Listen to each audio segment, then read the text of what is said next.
Bonjour, je m'appelle Philippe Silverzan, bienvenue dans un nouvel épisode de mon podcast « Survivre et prospérer dans un monde de surprises ».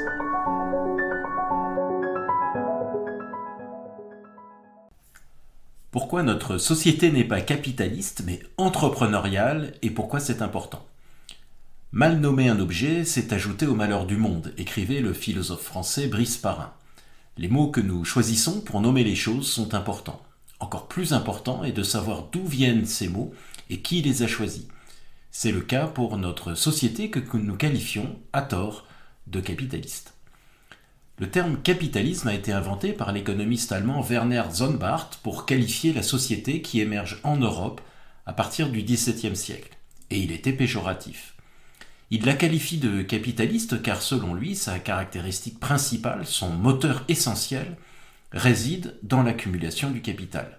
Cette accumulation est à la fois le moyen et la fin, et il la considère comme un fait historiquement nouveau. Or, l'accumulation est un désir aussi ancien que l'homme lui-même. Elle ne caractérise en rien le monde qui émerge à partir du XVIIe siècle. Presque toutes les sociétés humaines ont été accumulatrices. Que l'on songe aux conquistadors espagnols, produit typique de la société féodale aristocratique, obsédée par l'accumulation de l'or et de l'argent qui ruinera l'Espagne. Même certaines tribus nomades qui pillent l'Europe vers la fin de l'Empire romain sont accumulatrices. L'accumulation, c'est l'objet même du pillage, et il est aussi vieux que l'humanité, et il y a aussi des gens très riches dans toutes les sociétés depuis la nuit des temps. Ce qui définit notre société n'est pas non plus qu'elle donne une part importante au commerce. Là encore, les hommes ont commercé depuis toujours.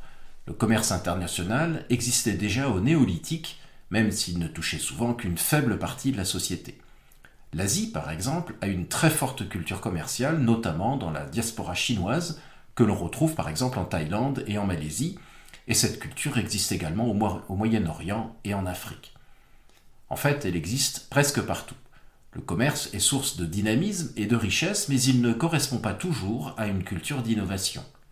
Une société peut avoir une communauté marchande très dynamique, mais ne pas être innovante et conserver des structures sociales et des modèles mentaux inchangés durant des siècles.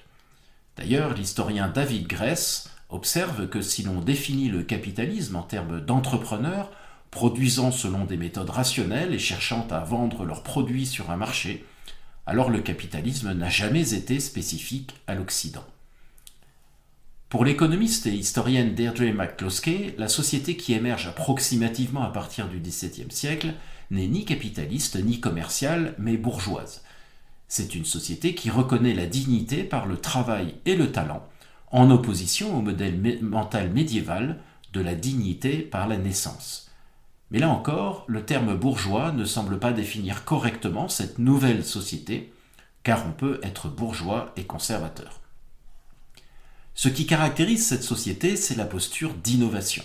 C'est la volonté d'améliorer sans cesse le monde qui nous entoure, et surtout de croire qu'on peut le faire, et le fait que cette amélioration soit socialement valorisée. Il s'agit d'une rupture fondamentale de modèle mental. Jusqu'au XVIIe siècle environ, c'est en effet la stabilité qui est socialement valorisée. Le changement est vu comme une menace. Le modèle mental dominant est en effet que le monde a été créé par Dieu et est donc parfait. Il existe un ordre céleste immuable. Tout ce qui le met en question est dangereux. Le mot innovation est d'ailleurs péjoratif. La croyance selon laquelle la fixité est une chose plus noble et plus digne que le changement est d'ailleurs une tradition dominante dans la philosophie qui remonte au moins jusqu'à Platon.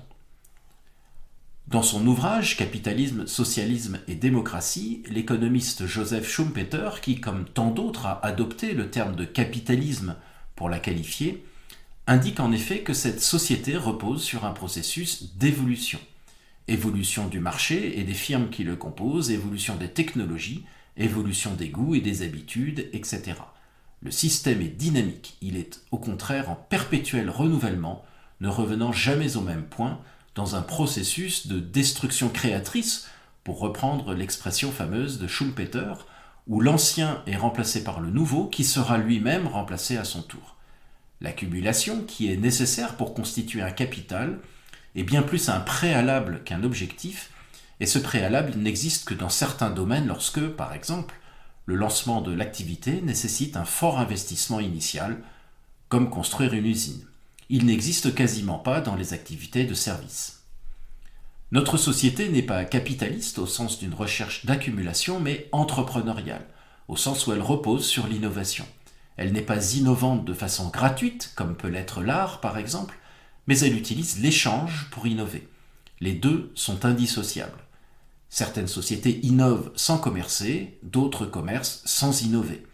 La société moderne commerce pour innover et innove pour commercer. Le changement, qu'il soit technique, moral ou social, est donc au cœur de la société entrepreneuriale. Placer le changement au cœur de la société n'a jamais été totalement accepté, ni socialement, ni intellectuellement. On parle encore aujourd'hui de peur du changement. On met souvent en avant plus ce que l'on peut perdre du changement plutôt que ce que l'on peut en gagner.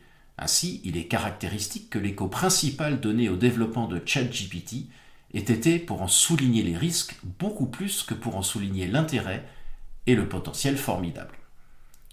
La société entrepreneuriale a ainsi suscité l'hostilité de nombre d'intellectuels dès ses débuts.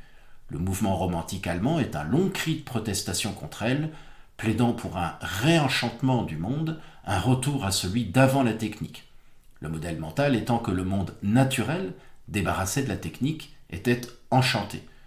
L'hostilité est également venue de ceux qui s'inquiétaient de l'ouverture de la boîte de Pandore que constituait la libération de cette énergie entrepreneuriale. Celle-ci ouvrait des possibilités inimaginables et donc perçue comme potentiellement très dangereuse. Cette énergie étant subversive par nature, les élites ont très tôt voulu la contrôler. Cette hostilité n'a pas disparu aujourd'hui, loin s'en faut, en particulier en France. Il y a ceux qui remettent explicitement l'innovation en question en voulant ralentir la société, voire aller vers la décroissance, et qui ont trouvé dans le changement climatique un nouvel argument très utile. Il y a aussi ceux qui veulent placer l'innovation sous tutelle d'une autorité morale, avec des expressions comme « innovation for good ». Cette hostilité transparaît également dans un discours qui se développe depuis quelques mois selon lequel le monde ne sera pas sauvé par l'innovation, mais par une modification de nos modes de vie, un autre subtil argument pour placer l'innovation sous contrôle politique et moral. Nouveaux arguments bien pratiques pour des courants de pensée finalement très anciens. Reconnaître que ce qui définit notre société depuis 400 ans n'est ni l'accumulation capitaliste, ni le commerce, ni la mentalité bourgeoise, mais bien l'esprit entrepreneurial, est important parce que cela permet de mieux comprendre ce qui se joue en ce moment dans notre pays. Car nous vivons une évolution duale. D'une part, l'entrepreneuriat n'a jamais été aussi dynamique en France et séduit une part croissante de la population. Mais d'autre part, l'hostilité à cette culture entrepreneuriale et au progrès est en pleine ascension. C'est le résultat de cette opposition, en fonction de celui de ces deux courants qui prendra l'ascendant sur l'autre, qui définira la nature de notre société pour longtemps. Merci de votre attention. Vous pouvez retrouver cette chronique et bien d'autres sur mon blog www.philippe-silberzan.com. À bientôt.